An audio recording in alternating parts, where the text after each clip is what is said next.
이번 시간은 이제 두 번째 시간으로 구글 클라우드의 이제 어떤 서비스 기본 내용 중에 이제 글로벌 인프라스트럭처, 전체적인 약간 물리적인 개념이라고 보시면 될 것 같아요.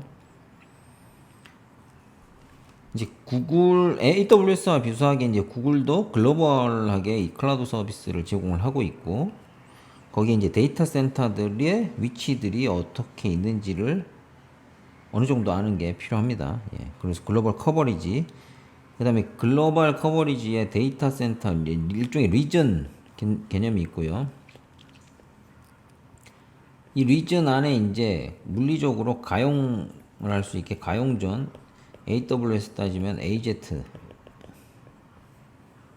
그래서 이게 이제 몇 개, 뭐 하나의 리전 안에 뭐 세 개까지 이렇게 돼 있는 존으로 나눠져 있는 데가 있죠. 그 다음에 약간 이제 인터넷 서비스, 구글이 이제 클라우드 형태로 서비스를 제공하기 위해서 당연히 이제 데이터 센터 간의 연동망이 필요하죠. 데이터 센터 구글이 가지고 있는 연동망이 굉장히 뭐 크고, 여기도 돈을 많이 투자한다라고 알고 있어요. 심지어 이제 해저 케이블, 여기 그림에 보시면 해저 케이블까지 있는데, 해저 케이블까지 직접 돈을 투자해서 이제 구축을 이 전용으로 구축하고 있다라고 들었는데, 이 네트워크 엣지라고 보시면 될 것 같아요. 그래서 실제 이 리전들은 인스턴스들, 구글이 이제 어떤 서버 자원들을 설치할 수 있게끔 고객들이 사용할 수 있는 서비스 영역이라고 보시면 될 것 같고, 네트워크 엣지 같은 경우는 훨씬 더 많아요. 그래서 가용 영역이 100개고 실제 리전, 서비스한 리전은 33개, 네트워크 엣지는 약 146개 정도 되죠. 그래서 이 네트워크 엣지가 사실 구글의 네트워크로 들어갈 수 있는 문이라고 보시면 될 것 같아요. 인터넷상에서. 그리고 이 문들을 통해서 실제로 리전 33개 리전에 있는 가용 영역 100개 영역의 인스턴스들이 나눠져 있다. 그렇게 이해하시면 될 것 같아요. 그래서 네트워크 엣지에서 서비스되는 영역들이 구글의 네트워크 서비스 중에 있고요. 뒤에 이제 구글의 서비스를 크게 한번 살펴볼게요.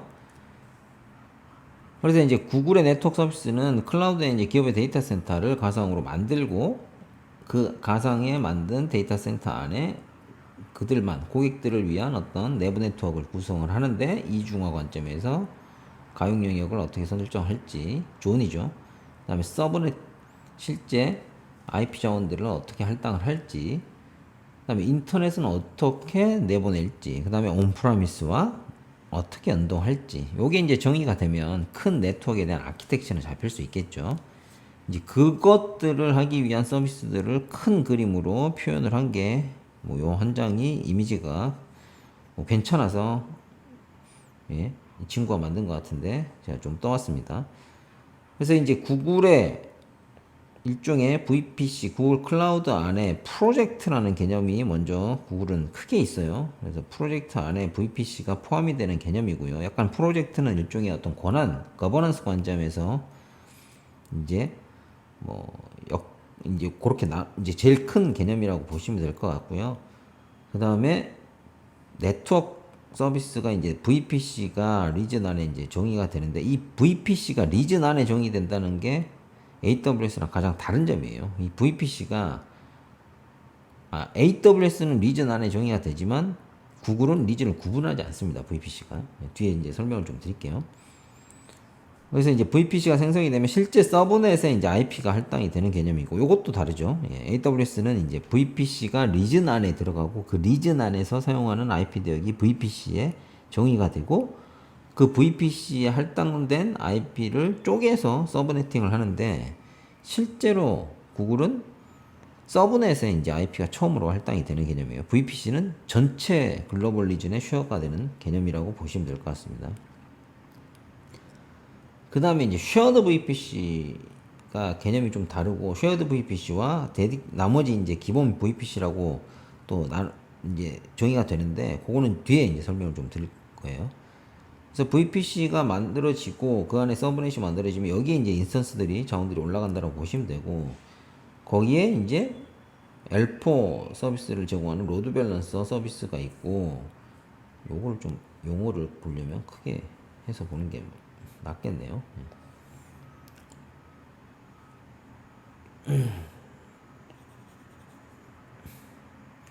그래서 연결 서비스는 커넥트 서비스 중에 이제 연결에 포함되는 게 VPC, 인터커넥, 그다음에 NCC라고 하는 서비스. 이건 일종의 트랜짓 게이트웨이와 약간 유사하지만 좀 더 큰 개념이라고 보시면 될 것 같고요. 클라우드 VPN, 그다음에 보안은 아까 웹방화벽, 그다음에 IDS가 따로 있고요. 방화벽이 따로 있죠. 미러링도 보안에 포함되어 있고, NAT도 일종의 보안성 관점에서 포함이 되어 있고요. 로드 밸런서, CDN, 그다음 최적화나 이제 운영 관점에서 보셔야 되는데, 이제 프리미엄과 이제 일종의 표준 티어라고 이렇게 나눠져요. 여기 지금 저 밑에 따로 설명을 할게요. 그래서 이제 요것도 좀 특징이라고 보시면 되는데, 프리미엄 등급으로 제공되기 가능한 서비스들이 있고, 표준 등급으로 일반적으로 제공하는 서비스들인데, 가장 대표적인 게 이제 L4 부하 분산이라고 보시면 되는데, 부하 분산 같은 경우는 프리미엄 등급으로 서비스를 받아야 글로벌 서비스들을 이용을 할 수가 있어요. 일종의 어떻게 보면 프리미엄 등급은 아까 앞장에서 보여드렸던 이 인터넷의 이제 그 네트워크 엣지들을 이용해서 전역으로 서비스를 하려면, 그리고 구글의 인터넷망을 전용의 인터넷망을 이용하려면 프리미엄 등급을 사용한다라고 보시면 되고, 대부분 규모 있는 기업들은 그냥 프리미엄 써야 된다라고 보시면 될 것 같아요. 하나 두 개 쓰지 않을 거면. 그 다음에 외부랑 나가는 영역들, 실제 온프라미스 쪽하고 연동되는 서비스가 그림에서 보면 이렇게 이제 인터커넥 전용선을 이용한다든지, 그 다음에 아니면 VPN 터널을 이용해서 서비스를 붙여서 이제 실제 온프라미스에 있는 장비와 연동을 한다 보시면 될 것 같고요. 그 다음에 앞단에는 이제 이런 보안 서비스나 로드 밸런서, 외부 로드 밸런서 서비스, 보안 서비스, 그 다음에 요거는 이제 내부에 이제 인증 관련된 부분이죠. 그 다음에 이제 CDN 서비스, 글로벌 확장을 위한 요렇게 크게 대표적인 서비스가 있다라고 보시면 될 것 같습니다. 용어 구분만 간단히 예저 세 군데 사업자들을 비슷해요. 다 용어는 그 개념은 비슷한데 용어가 좀 달라요. 아까 말씀드렸던 AWS, 이제 구글 이렇게 크게 보면 VPC가 사실 용어는 똑같은데 스콥이 아까 말씀드렸다시피 리전 안에 VPC가 들어간다라고 보시면 되는데, 얘는 글로벌이라고 말씀드렸어요. 그래서 AG 여기는 존이라고 표현을 하고요. 그다음 피어링은 똑같고요.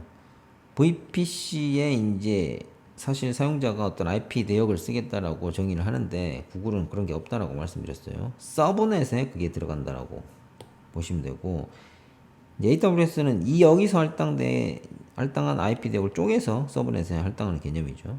보안 관점에서는 네트워크 ACL과 시큐리티 그룹인데, 얘는 방화벽이라는 컨셉이 그냥 포함되어 있습니다. 연동하는 전용선 연동 관점에서는 다이렉트 커넥트 서비스라고 하는데, 얘는 구글 클라우드 인터커넥이라고 얘기를 하고, 얘는 스피드가 이제 호스티드 관점에서 보면 원지, 텐지, 클라우드 인터커넥은 텐지만 서비스가 가능합니다. 파트너사를 통해서는 이제 쪽에서 서비스를 받을 수 있고요. 직접 연동은 이렇게 두 가지, 구글은 하나. AWS는 스코프 관점에서 보면 리즌별로 정의가 되는데, 인터커넥은 실질적으로 물리적으로 붙여야 되는 영역들이 가장 당연히 가까운 데 붙이기 때문에 얘는 글로벌이라고는 하지만, 글로벌로 해서 이제 가까운 데 자기가 가까운 일종의 다이렉트 커넥트 엔드포인트를 붙일 수 있는 지역이 있겠죠. 그 데이터 센터까지 이제 온프라미스에서 회선을 끌게 되면 이제 글로벌의 자원들로 다 서비스가 가능하다, 이렇게 이해하시면 될 것 같고요. 그 다음에 여기에 이제 클라우드 라우터와 VGW, AWS가 가지고 있는 라우터들의 어떤 특징들, 그 안에 들어가는 외부와 연동할 때 활용되는 자원들이죠. 어떻게 보면 거기에 이제 퍼포먼스라든지 어떤 스펙이 좀씩 다른 걸 보실 수 있는데, 대동소이합니다, 용도는. 그 다음에 BGP, 쓴다라고 보시면 될 것 같은데 요게 이제 최근에는 바뀌었어요. 예. 최근에는 IPsek도 BGP 구성을 한다라고 보시면 될 것 같아요. 여기까지만 하고 예.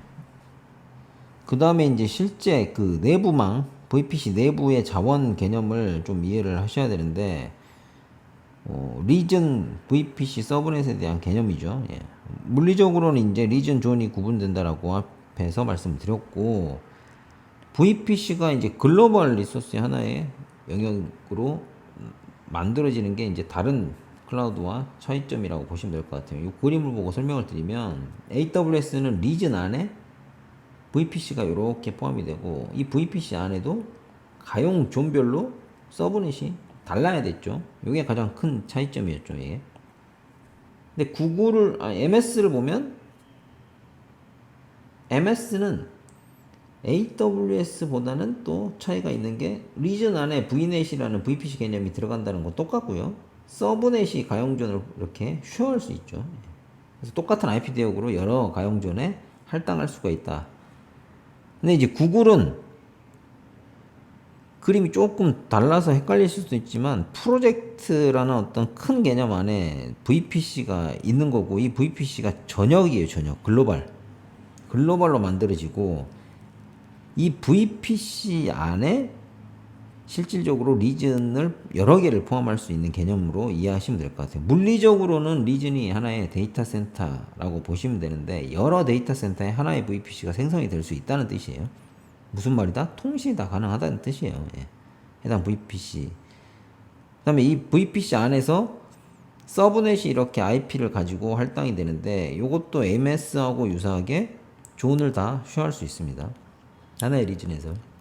물론 이 서브넷은 IP 대역은 리전을 넘어가지 못해요. 리전 자체를 쉐어하지 못해요. 그래서 리전별로 IP 대역을 가진 어떤 서브넷이 있고 이 서브넷은 존을 여러 개를 쉐어할 수 있다. 그리고 여러 개의 리전에 서브넷 다수에 만들어진 서브넷끼리는 기본적으로 통신이 되는 구조다. 그래서 글로벌하게 다른 리전에 서로 다른 리전에 하나의 VPC 안에 서브넷들을 만들어서 통신을 시킬 수 있는 구조라고 보시면 될 것 같습니다. 계층에 대해서 좀 이해하시는 게 필요할 것 같아요. 그래서 뭐 이거보다 더 큰 개념이 실제 오거나이제이션 관점에서 보면 조직 관점에서 회사가 팀들이나 내부 조직들을 좀 구분하고 그 안에서 프로젝트를 여러 개를 만들어서 그 밑에 이제 VPC별로 어떤 서비스들을 생성한다라고 보시면 될 것 같습니다. 그래서 오거나이제이션이 가장 큰 개념이고요. 요거는 이제 오거나이제이션 밑에 이제 팀별로 폴더를 구분할 수 있다는 개념인데 실질적으로 자원들은 프로젝트 안에 생성이 된다라고 보시면 될 것 같아요. 그래서 이렇게 기본적인 어떤 구글 클라우드의 특성에 대해서 이번 시간에 말씀을 좀 드렸습니다. 감사합니다.